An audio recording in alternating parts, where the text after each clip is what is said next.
Bonjour à toutes et bonjour à tous et bienvenue dans l'émission Arc-en-Ciel. Mesdames et messieurs, nous sommes heureux d'être en ligne avec Monsieur Bernard Godard. Bonjour. Bonjour. Bonjour et bienvenue dans l'émission Arc-en-Ciel. Merci encore une fois donc pour vos accords, pas qu'un seul accord, suite à l'actualité religieuse, pour votre diagnostic et surtout votre éclairage sur ce qu'on appelle l'islam, parce que vous êtes parmi les rares fins connaisseurs de l'islam de France. Monsieur Godard, comme tout le monde, vous avez assisté au discours de Monsieur le Président de la République concernant le Oui. séparatisme. Mhm. Dans un premier temps, comment vous évaluez ce discours? Alors bon, déjà, moi, je ne suis pas du tout d'accord avec le terme séparatisme. Bon, pour moi, séparatisme, c'est le mouvement chez les Corses ou chez les Kanaks en Nouvelle-Calédonie. Mais vous voyez, il y a un référendum qui va pouvoir reculer cette peur qu'il y avait pour la Nouvelle-Calédonie aujourd'hui. Bon, voilà, on veut créer un territoire distinct. Hein, on voit un territoire. Donc, le dire par rapport aux musulmans, je ne parle pas d'islamisme, on va parler d'islamisme après, mais c'est déjà suggérer qu'il y a des velléités d'un certain nombre de gens, d'ailleurs c'est dit dans le discours, de créer des enclaves autonomes par rapport à la vie sociale, par rapport, c'est une rupture, plus qu'une rupture du lien social simple, c'est carrément un séparatisme avec des frontières. Là, je crois que c'est très exagéré, ça fait peur, et c'est pas du tout adéquat. Je suis tout à fait d'accord avec le mot communautarisme. Hein. Communauté, faire communauté, c'est une chose. Communautarisme, c'est une manière exacerbée de faire communauté. C'est peut-être beaucoup plus justifié et ça permettrait de recouvrer beaucoup plus de réalité et pas simplement de focaliser sur les musulmans, comme c'est l'habitude d'ailleurs. Ça c'est la première chose. Ensuite, il y a l'islamisme. Alors il y a l'islamisme tout court et il y a l'islamisme radical. Alors on ne sait plus très bien quel islamisme, hein, parce que c'est important dans l'islamisme de distinguer les choses, parce qu'il faut nommer les choses comme elles doivent être nommées. Or, l'islamisme, c'est une chose, on peut en parler, c'est effectivement du politique dans l'islam, c'est ça, hein, et donc du coup, ça peut se manifester de manière différente, et ça a évolué de manière très contrastée, ça a évolué d'une manière tout à fait particulière dans des pays démocratiques et en Occident, comme aux États-Unis ou en France ou en Angleterre. Voilà, l'islamisme, c'est pas l'islamisme, si vous voulez, radical pour le coup de Daesh. Voilà. Donc du Monsieur coup le Godard, mot, si vous oui, le permettez, parce que je souhaite simplement rester sur... on va avancer, oui, si vous le permettez, pas à oui, pas, bien parce sûr, oui, que oui, il ouais, y a ouais, beaucoup ouais, de choses à dire sur ce ouais, sujet-là. ouais, Donc, tout à fait. si j'ai bien Ouais. compris un petit peu votre analyse dans un premier temps, c'est que le mot séparatisme, déjà, vous convient pas, Non. et comme quoi on est en train de créer une autre définition du mot séparatisme. Parce Oui, que oui, tout à fait. le séparatisme, il est politique, plutôt. Oui, oui, oui, oui.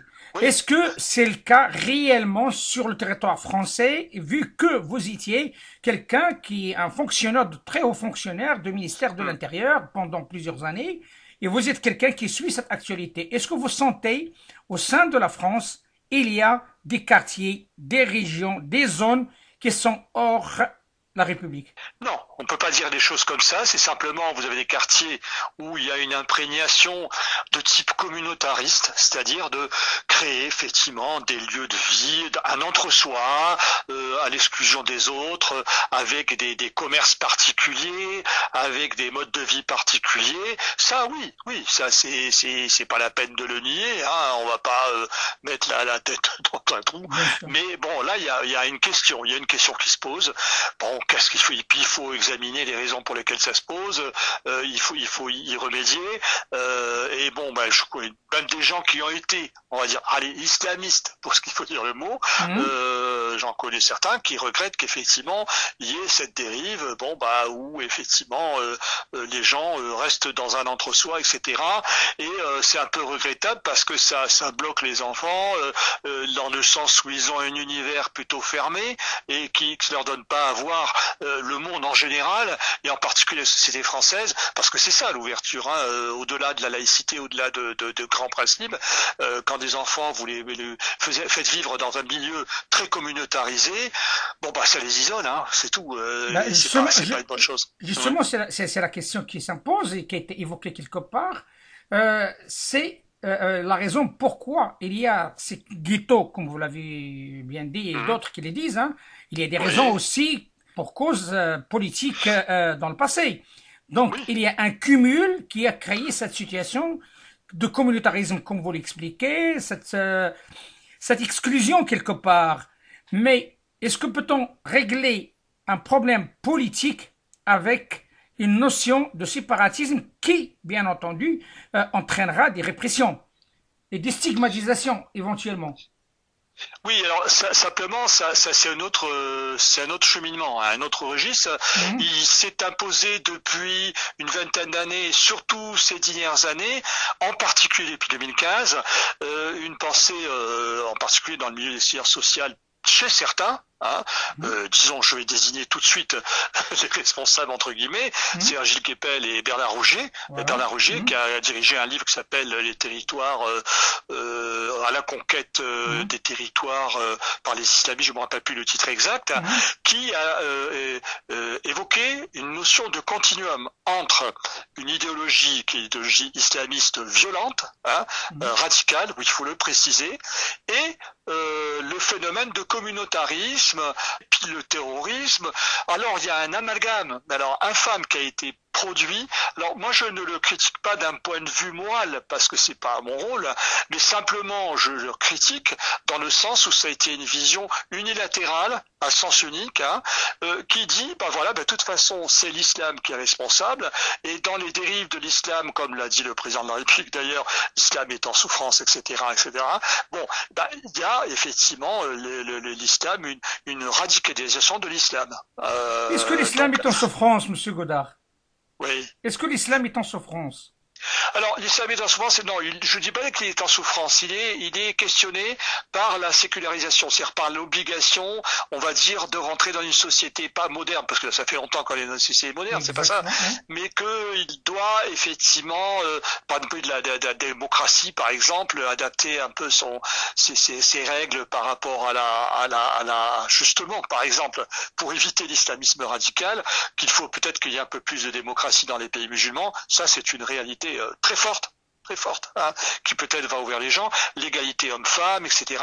Il y a un certain nombre de questions, mais enfin, c'est pas l'islam, c'est 1400 ans, c'est quand même pas, ça se réduit pas simplement à ces questions, qui sont des vraies questions, hein, mais qui sont pas, et c'est de la géopolitique, c'est-à-dire que la manière dont l'islam est interprété par les différents régimes, etc., c'est une chose, hein. Bon, après il y a l'histoire de l'islam, il y a la civilisation, il y a etc., c'est une grande civilisation, on peut pas quand même mettre tout ça à la poubelle, vous voyez ce que je veux dire, ça serait un raccourci, et d'ailleurs moi je suis assez confiant dans le fait qu'il y ait certains jeunes, puis moins jeunes, hein, qui travaillent sur la théologie en France ou en Belgique par exemple, qui réfléchissent à ces questions de la situation des musulmans dans des pays où l'islam est minoritaire, mais où il y a un régime démocratique qui leur permet de s'exprimer, mais voilà, dans un certain nombre de règles qui ne sont pas les mêmes règles qui règnent dans les pays musulmans. Voilà, et ça effectivement, il y a tout un travail qui reste encore à accomplir sur effectivement comment diriger les musulmans, enfin pour ceux qui sont les cadres, hein, les ministres du culte par exemple, comment les conseiller de manière à ce qu'ils peuvent vivre en toute sérénité. Alors, vous savez, faut pas aussi s'affoler. Beaucoup de musulmans, croyants, pratiquants ont déjà réfléchi à tout ça, savent très bien comment régler leur... Mais bien sûr, le quotidien, il faut pas exagérer aussi. Hein.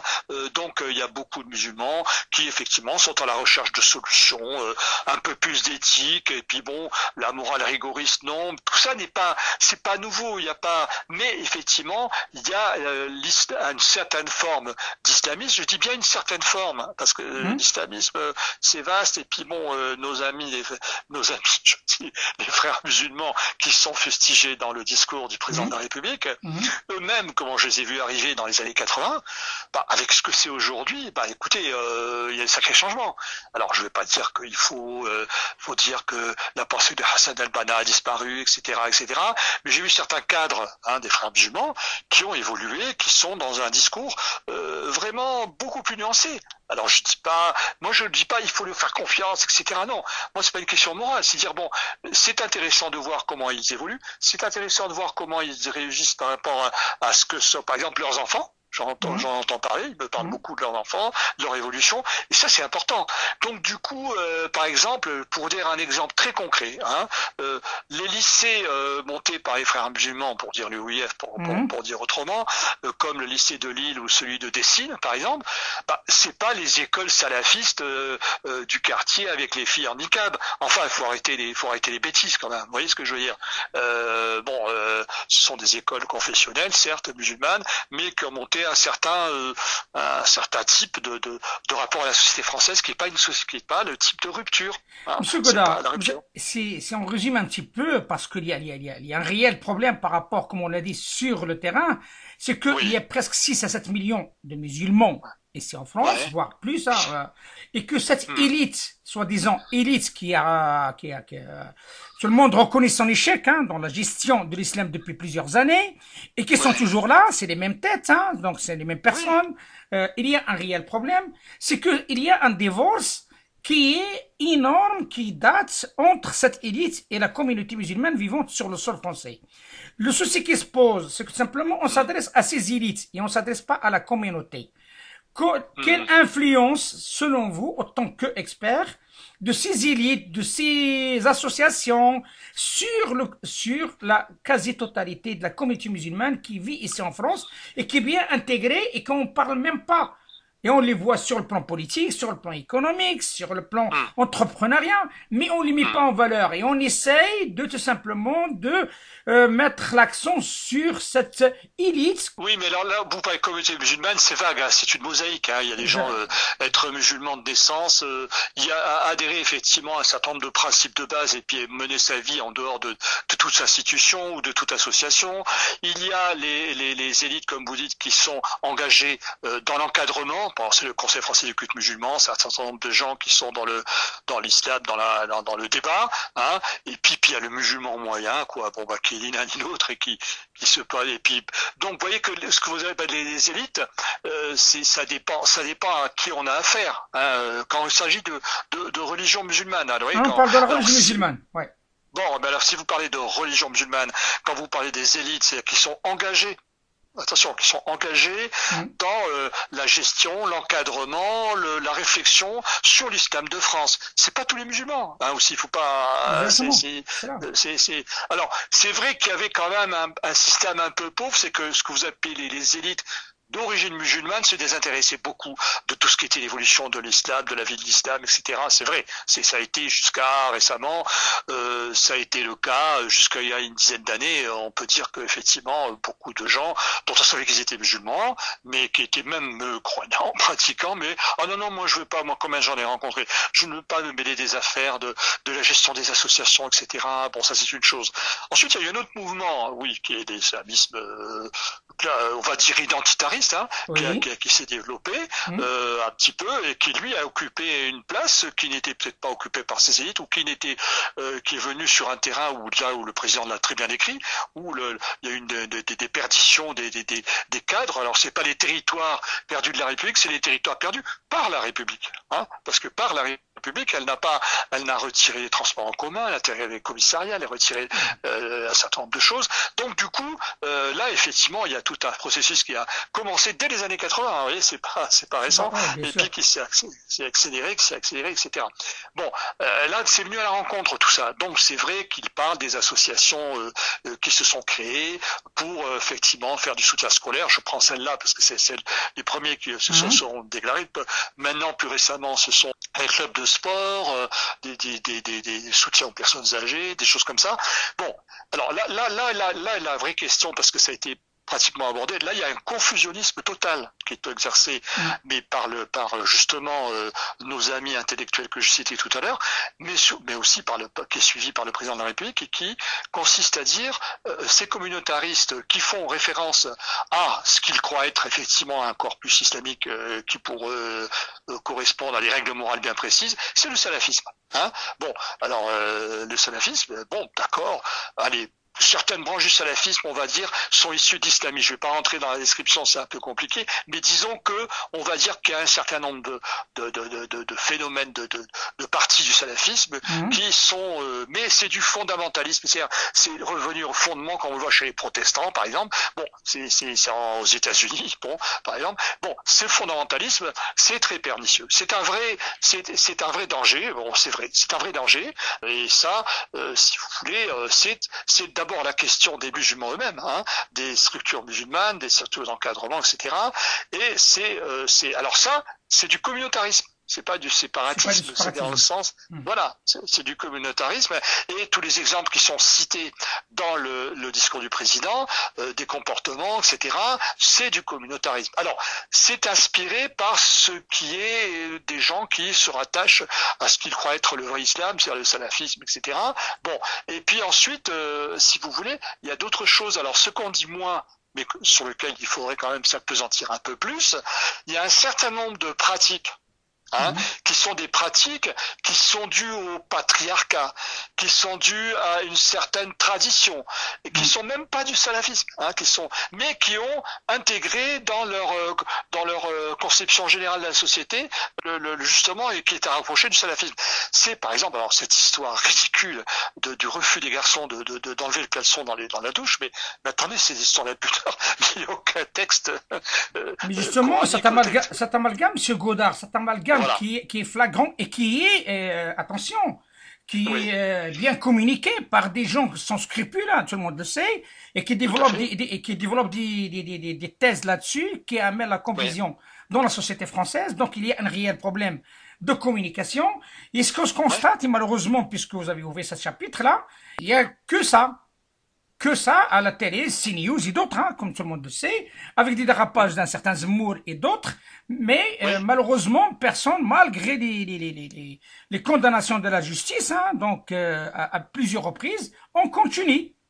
Oui, mais... Alors là, on est dans un autre mode de séparatisme, qui est un séparatisme, à mon sens, médiatique. Ah oui, si on peut le lire, oui, un tel séparatisme correspondrait à un séparatisme. Oui, c'est une manière de dire les choses, peut-être, oui, vous avez peut-être raison. Mais simplement, c'est pas nouveau. C'est-à-dire que moi, ce que je trouve un peu inquiétant, c'est la régression de élites, alors non musulmanes ou de la presse, les télépoubelles, on sait ce que c'est, etc., etc. Mais si vous voulez, je pense à la réunion sur la laïcité qui avait été organisée par l'UMP en 2011, qui était tout à fait intéressante, où il y avait une dizaine de points. On était encore dans le phénomène religieux, même si c'était exacerbé, que c'était présenté par Jean-François Copé d'une manière un peu biaisée, etc. Ça c'est clair. Même très biaisé, mais on était dans le religieux. Là, on n'est même plus dans le religieux. C'est pour ça que j'insiste beaucoup sur la notion patriarcale. Ces fameux certificats de virginité, par exemple. Bon, on a vu, moi je ne savais même pas récemment que c'était plus limité qu'on croit.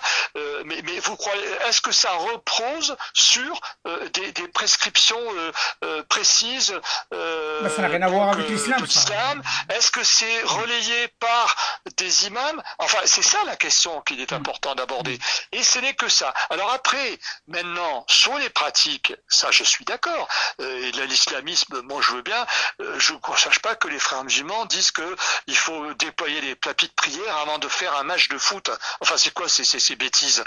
Alors ça, c'est autre chose. Si vous voulez, par rapport, parce que moi j'ai fait des formations auprès des directeurs d'école dans le Val-de-Marne, par exemple, mais j'étais littéralement affolé de voir que les gens ne connaissaient rien et n'arrivaient pas à faire la différence entre ce qu'était un acte de foi, un acte, si vous voulez, d'adhésion à une religion et un acte en matière de foi, et puis ce qu'était finalement la réalité de la pratique musulmane, de ce qui devait minimum être accompli d'un point de vue musulman, mais c'est ahurissant, c'est ahurissant. Or, on est dans une espèce de confusion dans laquelle, alors les agents publics eux-mêmes des fois sont complètement démunis parce qu'on dit ah là là mais je vais toucher à l'exercice religieux, pas du tout.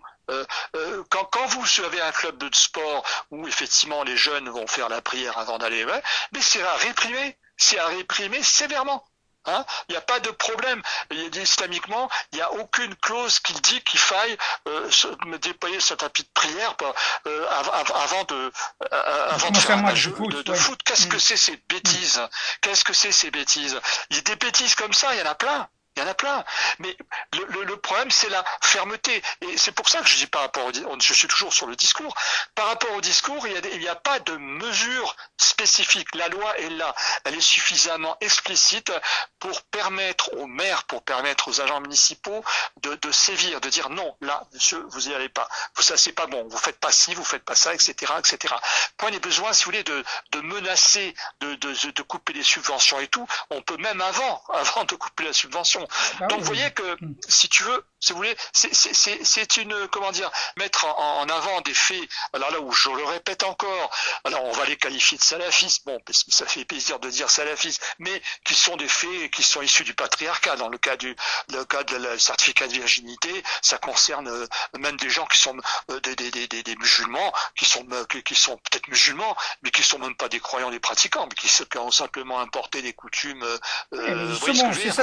Justement, cette notion de coutume commence à inquiéter un petit peu la société française et les politiques, hein, donc il ne faut pas l'oublier. C'est un terrain sur lequel beaucoup de monde surfe, hein, et on le voit. Mais il y a une question que vous l'avez évoquée, Monsieur Godard, qui est de taille. Vous avez parlé de cette notion de séparatisme, mais on a oublié la notion de radicalisation. Oui. Cette notion est-ce que le séparatisme est en relation avec la radicalisation? Alors là, si vous voulez les radicaliser, ça veut dire des gens qui ont une notion justement exacerbée de la pratique religieuse et qui versent dans la violence. Voilà, c'est ça. Ce sont des gens qui sont radicalisés parce qu'ils estiment qu'ils n'ont pas les moyens de pratiquer leur religion, c'est une chose, mais surtout il faut qu'ils montrent leur solidarité vis-à-vis des autres musulmans. Et là on est dans une autre dimension plus grave, et ça on rentre dans une radicalisation qui a été pendant un temps le départ en Syrie, hein, et alors ça a pris un phénomène qui existait avant, hein, c'était avant en Afghanistan, mais en Syrie ça a pris des proportions démesurées, et depuis que le Daesh est tombé,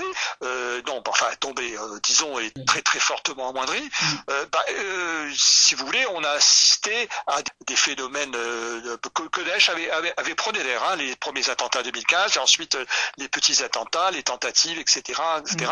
Bon, c'est une chose, mais le président l'a dit, hein, il y a des cas pathologiques aussi. Bon, bah alors là, on n'a pas tranché, hein, par rapport aux cas pathologiques qui prennent l'islam comme support, comme on a vu la préfecture de police, ou alors récemment avec le Pakistanais là qui a agressé 2 personnes. Bon, là, on est encore, c'est de la radicalisation. Vous voyez ce que je veux dire? Alors, bon, c'est pour ça que ce discours, c'est un amalgame, mais alors, on passe de la radicalisation au séparatisme, au communautarisme, etc. La radicalisation, c'est un problème qui est traité par les forces de police.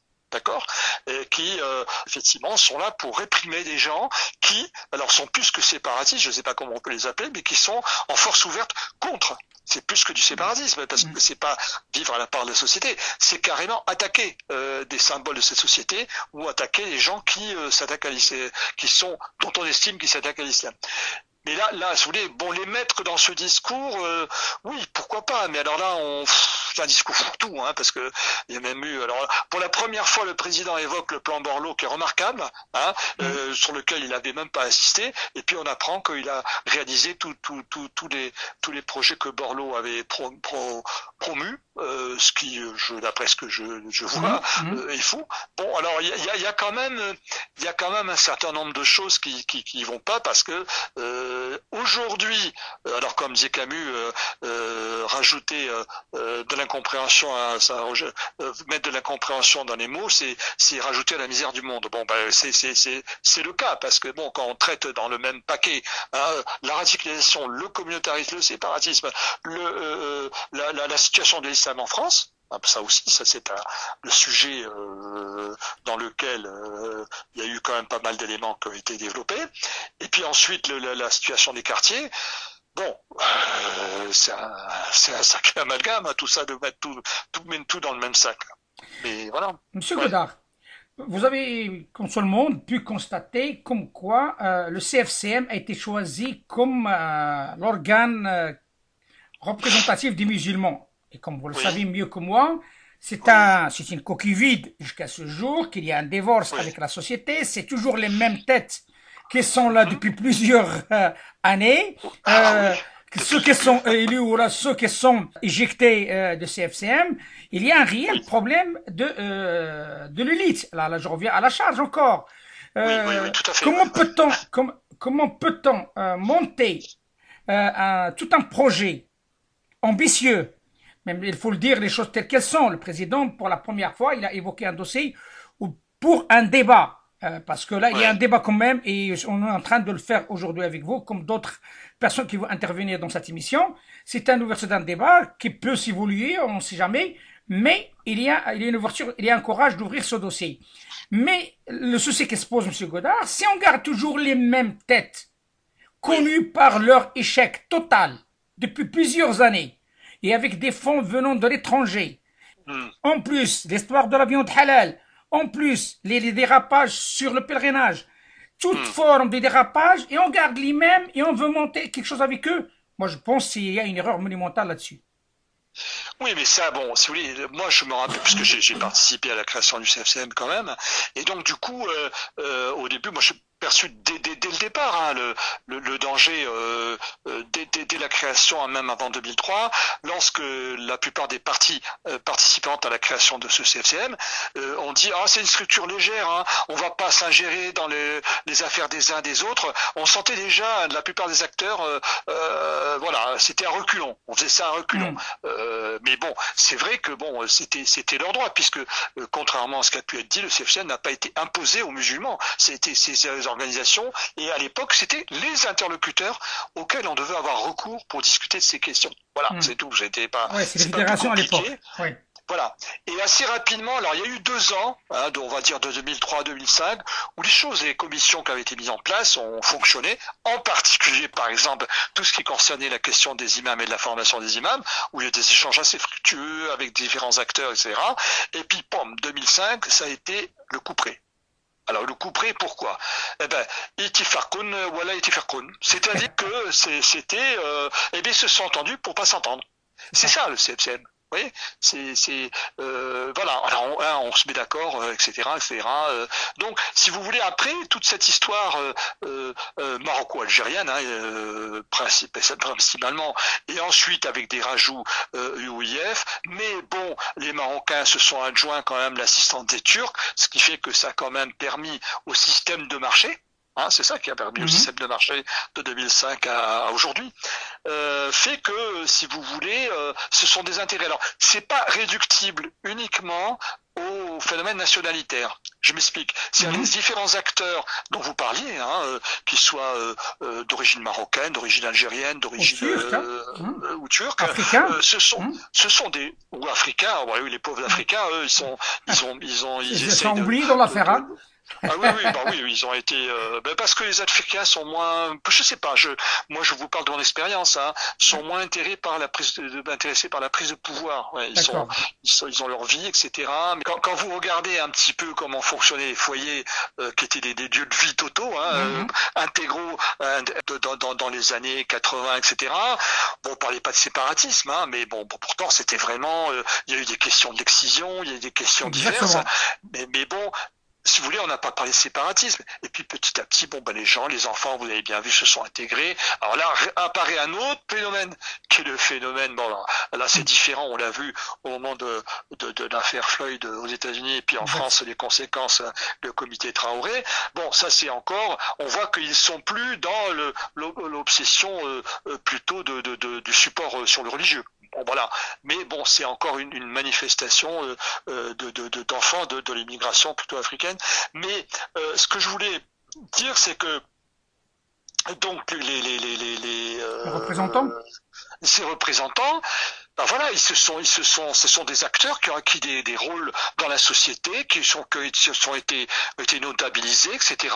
Je vous dis, dans toutes ces nationalités Oui, dont mais dont je vous Monsieur parlais. Godard, Eh bien non, justement. justement. Donc ils s'entendent ou pas s'entendre. Mais c'est-à-dire que dans le fond, la fameuse charte, les 10 points du CFCM qui dicte ce qu'effectivement que doit être le CFCM, eh ben, il est bien précisé. Mais on ne va pas s'ingérer.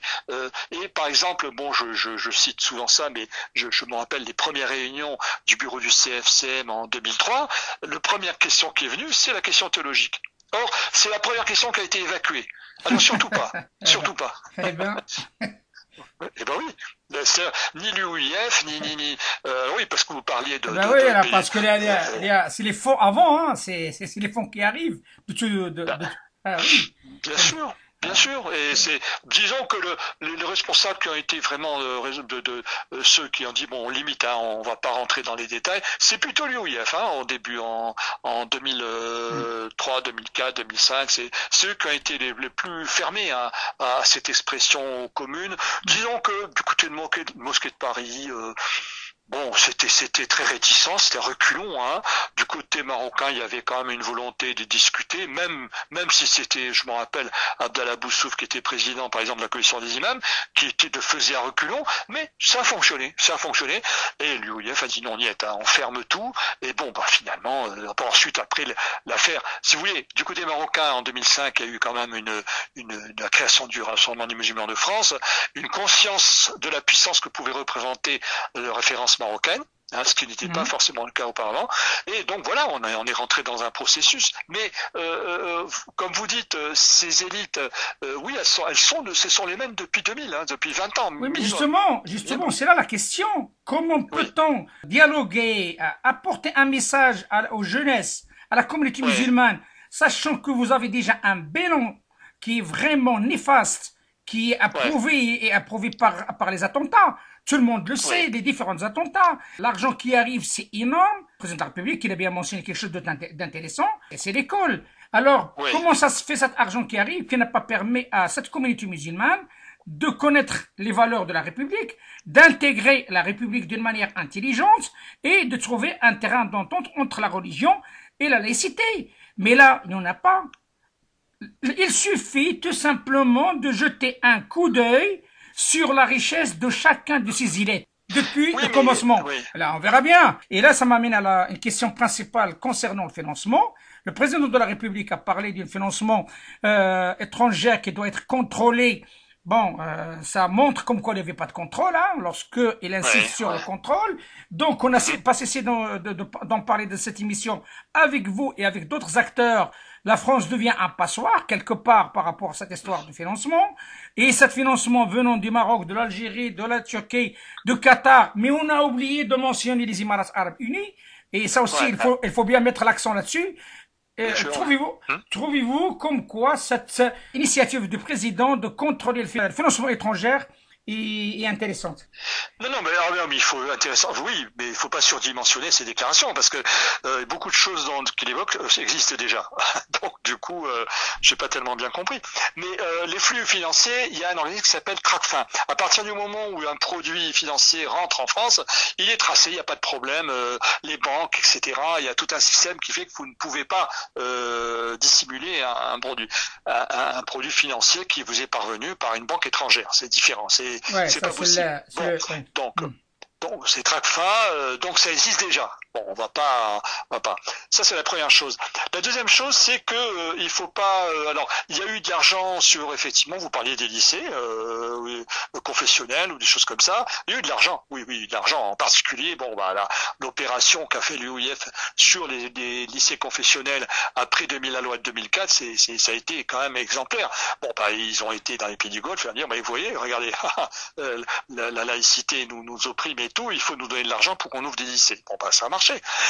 Ensuite, il y a eu les constructions de mosquées, parce qu'il faut être très concret. C'est quoi? L'argent, il va où? Si on parle d'islam, il faut bien qu'il aille quelque part.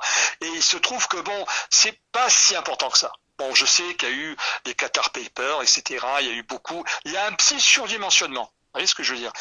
Et les pays du Golfe, alors les pays du Golfe, ils ont, en particulier l'Arabie Saoudite, ils ont vraiment payé et ils se sont fait beaucoup arnaquer au cours des années 80 jusqu'au début des années 90. Pourquoi arnaquer, monsieur Godard? Ah ben parce que bon, moi je le tiens des Saoudiens eux-mêmes, alors pour ça je répète ce que j'ai entendu, je vais pas inventer. Simplement, vous voyez. Arnaquer par qui? Non, mais il y a des trous noirs, il y a des trous, il y a des projets de mosquées gigantesques, etc. Bon, la prime, elle revient à, voilà, le premier prix, mosquée d'Evry. D'accord. Trou noir. Alors là, je ne sais pas, la somme, c'est faramineux, quoi, en francs, hein, à l'époque.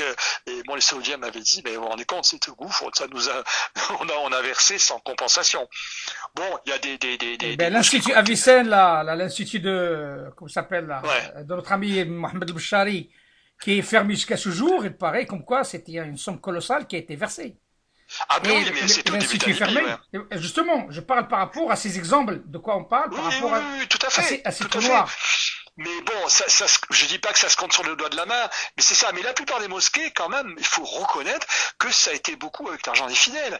Et puis l'argent des fidèles, alors au début, c'était très difficile, c'était pénible, c'était difficile. À partir surtout des années 90, c'est le moment où l'Arabie Saoudite a mis un haut là. Et surtout, bon, c'était à la suite d'un tiédeur, on va dire, de l'engagement d'un certain nombre de responsables associatifs auprès de l'effort saoudien contre quand il y a eu la première guerre du Golfe. Bon, ça c'est toute une autre histoire. Mais je veux dire, là, il y a quand même beaucoup de fidèles qui ont payé, c'était dur, les mosquées, ça mettait du temps à se monter, etc. Et c'est vrai que depuis 10 ans maintenant, on voit des grandes mosquées, en particulier en région parisienne, hein, je vois, qui finalement avaient du mal à émerger, ont émergé, etc. Il y a de l'argent quand même aussi, pas de gens, de braves ouvriers d'origine maghrébine, mais aussi de cadres musulmans qui sont revus, qui sont arrivés à certaines situations et tout, et ça a amené quand même de l'argent frais. Des financements étrangers, il y en a, pas forcément que des gens du Golfe, mais oui, bon, c'est peut-être un épiphénomène, mais je prends l'exemple de l'Azerbaïdjan qui de temps en temps va donner une somme. Bon, il y a la Syrie, tiens, ben, vous voyez, à l'époque, c'était Ramadan al-Bouti qui avait aidé une mosquée. Bon, il y a des exemples, voilà. Mais et puis l'autre exemple, c'est des pays qui finalement n'étaient pas habitués en financement, c'est-à-dire le Maroc et l'Algérie. Donc l'Algérie n'était pas très... Bon, l'Algérie, bien sûr, à part la mosquée de Paris, mais l'Algérie n'était pas impliquée dans le financement de lieux de culte. Et elle est venue depuis une vingtaine d'années. C'est vrai qu'elle a mis la main à la pâte à Toulouse, à Tours, par exemple. Hein, je cite deux exemples. Et le Maroc, bon, qui a effectivement s'appuie sur des mosquées telles que celle de Saint-Étienne, celle d'Évry, que j'ai citée, ou celle de Strasbourg. Bon, j'ai vu récemment qu'à Angers aussi, ils sont venus. Bon, voilà, c'est des exemples comme ça. Bon, donc vous voyez, c'est de sources diverses. Bon, après les financements, comment dire, interne, sous forme de viande halal, par exemple. Alors la viande halal, d'abord, ça rapporte à ceux qui en font. Ah, voilà. Une raison de plus pour vérifier la richesse de soi-disant élites qui s'en occupent de cette tranche de financement. Oui, mais alors la concurrence est féroce, c'est ça pour le halal. Entre qui Ah ben alors là, au début c'était certaines officines, bon, qui sont enfin officines c'est un peu péjoratif, hein, certains organismes, hein, comme AVS et puis d'autres. Ensuite il y a certaines grandes enseignes comme Carrefour par exemple sont adjoints les services d'une association qui effectivement leur fournissait le certificat. Ensuite, il y a eu les 3 mosquées accréditées qui ont fait leur propre certificat de vérification, de labellisation. Bon, celle qui était en tête, évidemment, c'était la mosquée de Paris, bien sûr. Hein. Et puis ensuite, il y a eu Évry, et puis Lyon qui, elle, a fait développer son propre département. Donc, vous voyez, c'est des sources diverses. C'est pas que... Bon, après, maintenant, on est beaucoup plus récemment... alors, les côtés idéologiques, c'est-à-dire le côté... Ah ben, moi, je suis beaucoup plus rigoriste, etc. Bon, il y avait des concurrences par rapport au sérieux qui a été amené dans la certification diversification. Bon, AVS a quand même tenu la route pendant très longtemps. Ensuite, j'ai vu que récemment, l'OIF a réussi peut-être un peu plus à rentrer dans le marché, mais n'a jamais été hégémonique. Hein. Ensuite, vous avez, je me rappelle plus le nom, une l'organisme de contrôle, qui est qualifié d'être beaucoup plus salafiste. Donc voilà, chacun, effectivement, à chaque fois met en avant un certain nombre de règles beaucoup plus rigoristes, et que ça corresponde au désir de certains consommateurs aussi. Hein. Moi, je dis pas le fait que ça peut correspondre à des idératas. Donc le halal, c'est un espèce de mosaïque très différenciée. Il y a de l'argent, mais c'est surtout les gens. Il profite à qui cet argent, M. Godard? C'est là la question. Il ne profite pas aux musulmans, en tout cas. À mon avis, non, je ne connais pas beaucoup de mosquées qui ont pu profiter de reversements de la part d'organismes de contrôle. Voilà, donc il y a sur ce sujet-là, et puisque notre président, c'est un ancien banquier qui connaît le système financier, c'est l'occasion jamais de la mise en place d'une comité de contrôle et de vérification par rapport à ces flux monstrueux d'argent qui circulent dans les mosquées, parce qu'on parle d'islam business maintenant, on ne parle pas de l'islam théologique. Vous voyez le problème où il est. Là, le problème, comme vous l'avez dit au départ sur le CFCM, on ne parle pas de la théologie, on parle d'autre chose. Là, c'est du concret. Donc, on est sur un islam business. Alors, il faut appliquer les règles du business. Alors, la France a tout un arsenal pour contrôler le business. Pourquoi pas les associations soi-disant de 1905 ne sont pas contrôlées sur cet aspect-là. Moi, je pense qu'il y a des choses à faire là-dessus pour que, au moins, ça aide la finance publique qui veut aider l'intégration par l'école, aider la compréhension de la laïcité auprès des musulmans qui ne le savent pas, et ainsi de suite. Oui, mais là, attention sur le halal, parce que c'est pour ça que le président, je suppose, n'en a pas parlé, parce que je sais que le ministère qui est le principal concerné, si jamais quelque chose intervenait, c'est le ministère de l'Agriculture. L'agriculture a toujours été très réticente, et on les comprend, à vouloir rentrer, mais c'est pas simplement l'islam, je parle de toutes les religions, là, puisqu'on se focalise sur l'islam. En particulier, la religion juive, mais si vous voulez, c'est impossible. C'est impossible parce que la labellisation qui s'effectue sur un critère religieux ne peut pas être cautionnée par un ministère public. C'est tout. C'est tout simplement la vraie question. Tout ce qui a été fait, qui a été mis en place en 95 et puis par un autre décret en 96, c'est la nomination du sacrificateur. C'est le minimum ou le maximum que pouvait faire l'État en la matière. Mais après aller au-delà, c'est-à-dire rentrer dans les détails et s'impliquer dans la labellisation. Mais M. Godard, quand même, là on est en train de rentrer aussi dans la labellisation des imams.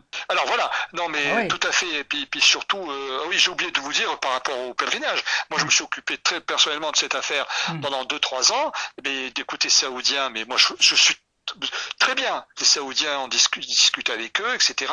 Moi, je me rappelle très bien qu'à l'époque, les Saoudiens me disaient, écoutez, nous, on veut bien vous aider, si vous voulez, à obliger la plupart des agences de voyage qu'on a accréditées à ristourner une somme, je ne sais pas, 20, 30, 40, 100 euros, peu importe,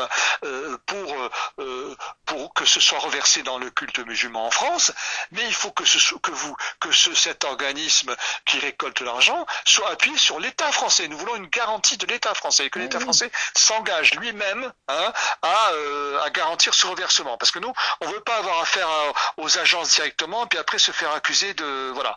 Bon, ça c'était la réponse saoudienne, voilà. Je vous le dis tout de suite. Alors maintenant, je ne sais pas comment. Question vraiment qui concerne les gens qui s'occupent de la finance. Il me reste 2 questions, si vous le permettez, parce que je vais bien avoir votre mot sur ce qu'il a dit le président et les fonds qui vont être versés à la FIF.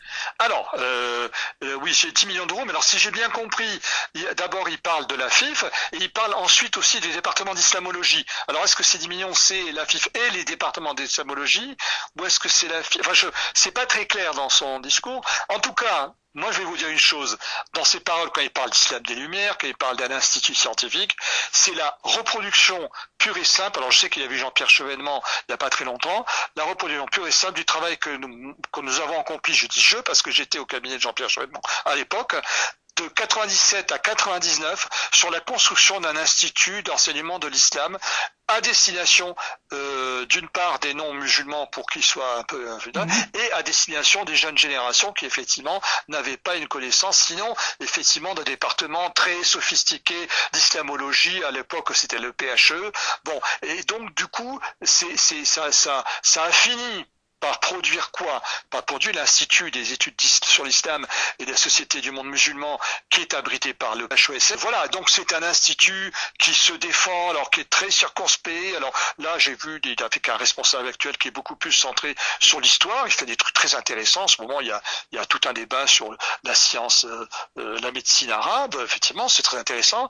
Mais alors bon, c'est très intellectuel. C'est plutôt sociologique, ethnologique, voire même anthropologique, mais bon, c'est très spécialisé et ça ne traite pas des sciences islamiques elles-mêmes, bon, ce qui est tout à fait légitime, hein, puisque l'islamologie c'est une abord historico-critique, comme on dit, de l'islam. Mais il parle des sciences islamiques dans le détail, de savoir effectivement la charia, comment ça se développe. Ça, c'est du département sciences islamiques, c'est pas quelque chose, c'est pas de l'islamologie. Donc, si vous voulez, bon, je pense qu'il a dû voir Raleb Betcher, oui, etc. Le président il l'a vu pendant 1 heure et demie, monsieur Godard, ouais. Mais cette fondation, moi, je suis tout à fait d'accord. Hein, c'est pas. Mais à un moment donné, vous parlez d'islam, mais alors c'est réservé à un abord historico-critique, c'est extérieur, et vous ne parlez pas de sciences islamiques, c'est-à-dire de formation d'imam, formation, d'institut théologique, comme une institut théologie catholique, par exemple, hein, par exemple. Les instituts théologie catholique, puisqu'il y en a 5 en France, mais là, c'est un peu, c'est encore confus, vous voyez, parce que l'islamologie, moi, j'étudie l'islamologie, bien sûr, c'est passionnant, mais c'est pas ça qui forme des imams, quoi, vous voyez. Justement, je reviens à la dernière question concernant cette histoire de la formation des imams, mais juste pour précision, M. Godard, la FIF n'a pas vocation d'être cultuelle, si j'ai bien compris. Non, justement. Alors, de ce que j'ai compris, elle peut participer au financement d'activités, mais avec toutes les prudences qui s'imposent des imams. Hein, mais c'est une formation complémentaire. C'est pas sur le noyau dur qui est les sciences islamiques. Voilà. Justement, donc je reviens, voilà. Donc c'est là on revient à cette notion de la formation des imams. C'est ma dernière question, si vous le permettez. Vous connaissez ce dossier de la formation des imams, et vous le savez personnellement, comme quoi cette notion des imams, leur influence concerne pas la totalité de la communauté musulmane. Il y a une grande partie de la communauté musulmane pratique sa religion chez elle. Il y a quelques-uns qui pratiquent dans des mosquées. Comme tout le monde le sait, la communauté musulmane a des différentes branches ici en France. La formation des imams, cette formation a été fondée, elle a été choisie souvent par le Maroc, hein, donc qui faisait un petit peu l'exemple, hein, de la formation des imams, même qui a été visité par le pape récemment avec le roi Mohammed VI. Oui. Et ça donnait une notoriété au niveau international. Sauf que maintenant, la décision est prise comme quoi on veut arrêter ça progressivement pour d'ici 4 ans. Est-ce que nous avons actuellement des formateurs qui vont former des imams comme il le souhaite Monsieur le Président de la République, sans avoir l'aide de ces pays, notamment le cas du Maroc, ou le cas de l'Algérie, ou le cas aussi de la Turquie ou d'autres, hein, pour aider la formation de ces imams dans le cadre républicain. Parce que la formation d'un imam, ce n'est pas que les lois de la République, il y a aussi le côté théologique, et il faut avoir ce qu'on appelle un équilibre. Il y a un monsieur que vous connaissez, qui n'a pas cessé de parler de ce sujet, c'est monsieur Tariq Obrou. Comment vous voyez l'avenir de cette affaire? Ah ben justement, vous faites bien de parler de Tariq Obrou parce que c'est l'exemple typique. Dans son dernier ouvrage, il a été très explicite sur sur les tâches auxquelles on doit s'atteler, hein, en particulier pour les musulmans de France, savoir quelles sont les questions qui se posent, comment penser dans son islam. Et je crois que le cadre a été assez bien tracé dans son livre. C'est très bien. Maintenant, il faudrait qu'il y ait des tareks au bout. Il faudrait qu'il y en ait une centaine.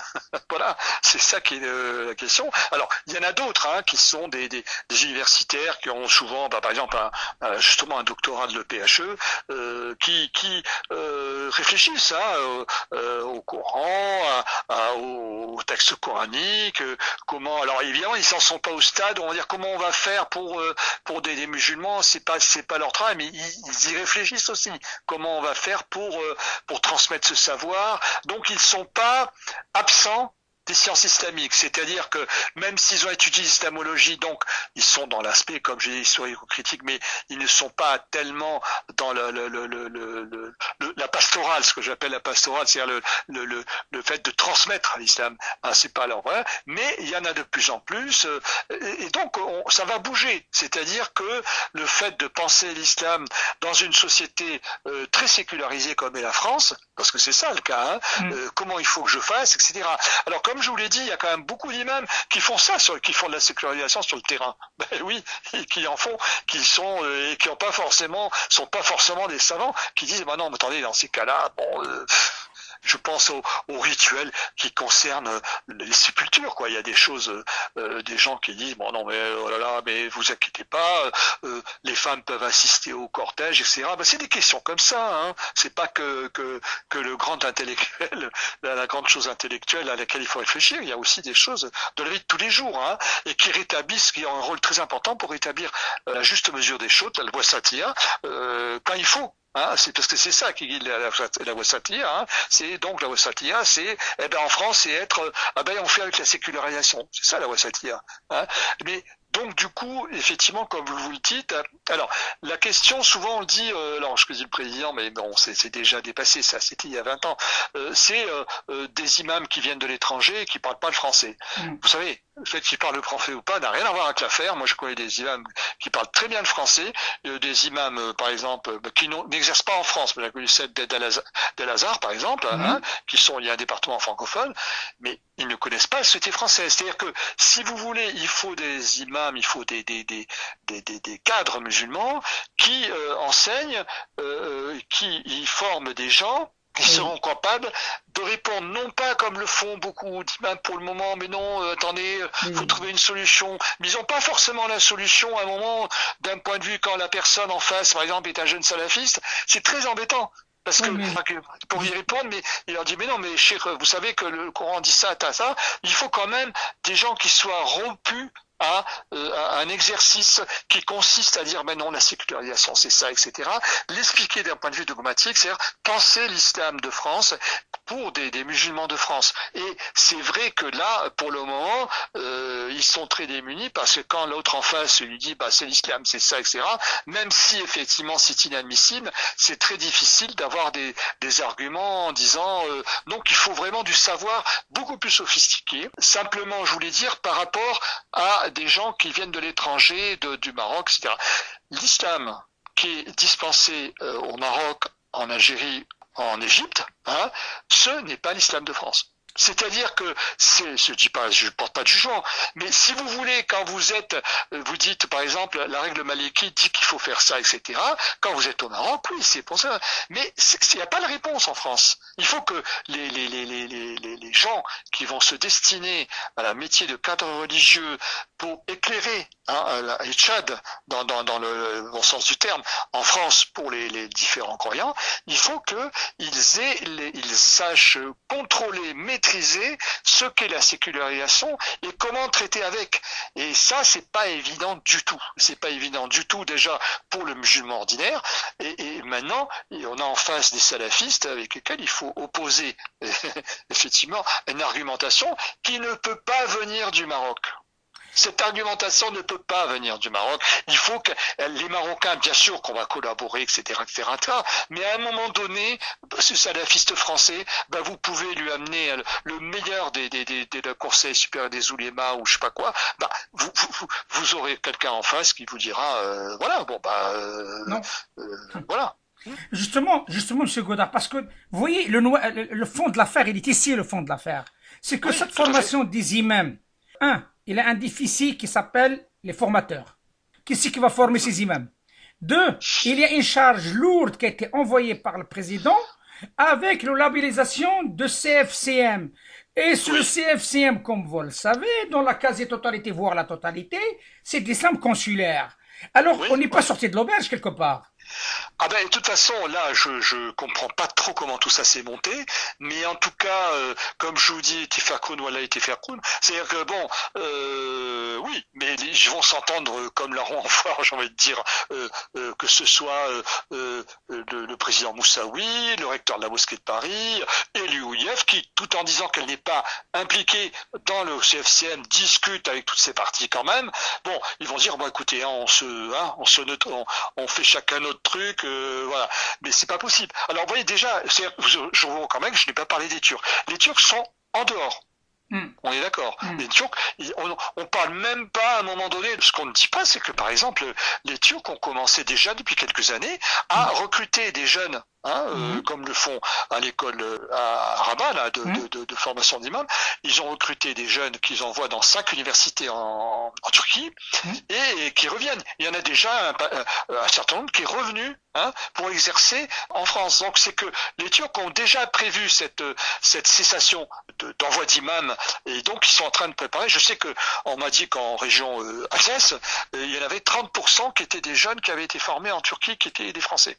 Mais c'était mais c'est ce qu'on m'a dit, je n'ai pas contrôlé, excusez-moi. Vous voyez que donc cette question n'est pas absente. Maintenant la question qu'on se pose, mais oui, mais d'accord, ils sont français, ils ont été chercher à Ankara, à Istanbul, les critères à partir desquels on va évaluer le rapport au dogme en France. Alors, quelle valeur y accorder? De la même manière que moi, je ne sais pas, je ne critique pas ce qu'il fait à Rabat, c'est sûrement très bien. Mais bon, c'est adapté à la Guinée ou au Bénin, oui, c'est vrai, puisque ça a été créé pour ça d'ailleurs au départ. Et ensuite, en France, moi, je ne sais pas. Je suis d'accord sur la bonne foi, si vous voulez, des Marocains et des Turcs, mais il faut quand même, que ce soit en France, ce soit de France, qu'on essaye de penser cette manière, ce rapport de faire la pastorale en direction des musulmans croyants et qui sont en demande. Voilà. Écoutez, Monsieur Godard, le temps nous dira. Donc, c'est un vaste projet lancé par le président avec ses atouts comme avec ses failles, comme n'importe quel projet. Donc, ça nécessite aussi du brassage, du dialogue, il y a beaucoup de choses qui tout le monde le sait, donc ça se fait pas au jour au lendemain. Il a lancé les grandes lignes, le président, donc, mais il y a réel souci, c'est que le temps presse et le jour que une loi va sortir et pour qu'il soit mis en application, on sera dans une période préélectorale. Oui, en plus, oui, c'est vrai. Oui. Mais là, bien sûr, on n'a pas évoqué cette question, mais c'est vrai que tout ça se rapproche des échéances électorales et c'est pas pour rien que les choses sont abordées d'une certaine manière. Ouais, c'est vrai. Écoutez, le temps nous dira, Monsieur Godard, merci infiniment de cet éclairage qui est très très intéressant. Et je vous dis à très bientôt, peut-être pour une deuxième voire troisième intervention. Le temps nous dira. En tout cas, Arc-en-Ciel, comme vous le savez, Monsieur Godard, ça fait un certain temps qu'on suit ce dossier et on essaye de donner la parole au pour et au contre pour en débattre. Merci, Monsieur Godard, et je vous dis à très bientôt. Merci. Au revoir. Au revoir.